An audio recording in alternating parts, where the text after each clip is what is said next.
हरियाणा और जम्मू कश्मीर के विधानसभा चुनाव में भारतीय जनता पार्टी की बुरी तरीके से हार होने वाली है। हरियाणा में कांग्रेस जीतेगी और जम्मू कश्मीर में कांग्रेस का गठबंधन जीत रहा है। दोस्तों, ये भविष्यवाणी जम्मू कश्मीर के पूर्व गवर्नर सत्यपाल मलिक ने कर दी है। कुछ दिनों में हरियाणा और जम्मू कश्मीर में विधानसभा चुनाव होने वाले हैं, जिसको लेकर सियासी पार्टियां लगातार अपनी रणनीति बनाने में जुटी हुई है।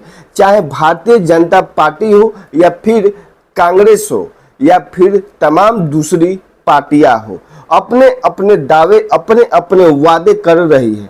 लेकिन इस बीच जम्मू कश्मीर के पूर्व गवर्नर सत्यपाल मलिक ने विधानसभा चुनाव को लेकर एक ऐसा दावा कर दिया है जिसने भारतीय जनता पार्टी की टेंशन बढ़ा दी है। दरअसल एक यूट्यूब चैनल इंटरव्यू में सत्यपाल मलिक ने यह दावा किया है कि अगली बार भारतीय जनता पार्टी की सरकार बिल्कुल नहीं बनने वाली है। राज्य में तो बीजेपी हारने वाली है, हरियाणा में कांग्रेस ही आ रही है।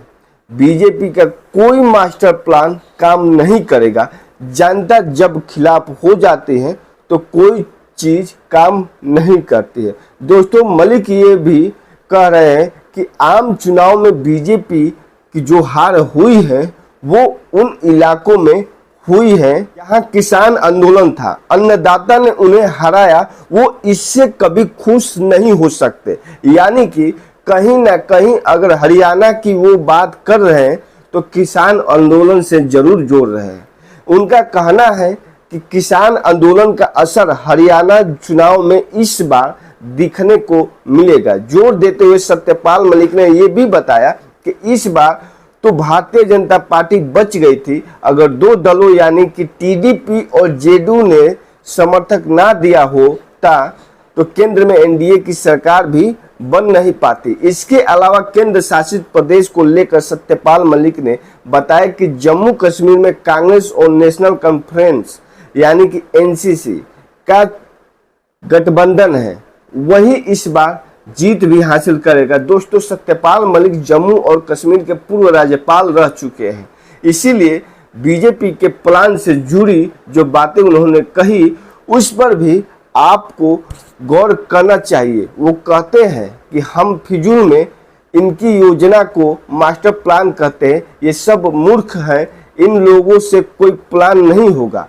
अभी प्रधानमंत्री नरेंद्र मोदी के सवाल पर उन्होंने ये कहा कि उनका जलवा अब खत्म हो चुका है, आरएसएस भी उनसे तंग आ चुके हैं और वो किसी भी वक्त उनसे कह सकती है कि पहाड़ पर चले जाइए। यानी कि प्रधानमंत्री नरेंद्र मोदी से आरएसएस संन्यास लेने की बात भी कह सकती है। ये भी दावा है कि लोग प्रधानमंत्री नरेंद्र मोदी के घमंड से नाराज है। आरएसएस बीजेपी खास करके उनके खिलाफ है। मोहन भागवत जी भी प्रधानमंत्री मोदी से पिंड छुड़ाना चाहते हैं और इसी का असर इस बार विधानसभा चुनाव में भी देखने को मिल सकता है। दोस्तों, सत्यपाल मलिक भारतीय जनता पार्टी के नेता रह चुके हैं और अक्सर भारतीय जनता पार्टी को लेकर इसी तरीके के खुलासे करते रहते हैं।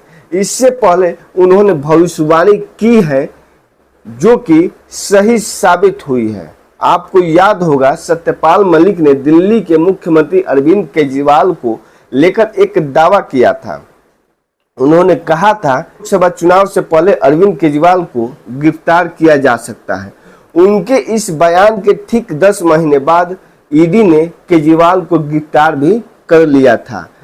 इसके बाद उन्होंने लोकसभा चुनाव के दौरान ही ये बात कही कि बीजेपी बहुमत का आंकड़ा पार नहीं कर पाएगी और वो भी सही साबित हुआ। भाजपा जो कभी ना कभी सत्यपाल मलिक की बातों को सही साबित कर रही थी, ऐसे में विधानसभा चुनाव भारतीय जनता पार्टी के लिए बहुत अहम है।